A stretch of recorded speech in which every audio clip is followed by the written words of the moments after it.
We all use the internet every day. But do you really know how it works? Today, let's break it down with simple visuals.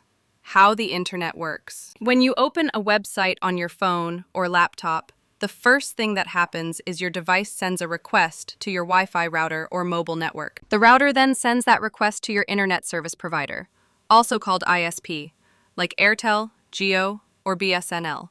But you typed google.com, not an IP address, so your ISP asks its DNS server, what is the actual IP address of google.com? The DNS server replies with a number, like 142.250.64.78, which is the actual address of Google's server on the internet. Now your request travels through a huge network of fiber optic cables, satellite links, and powerful data centers.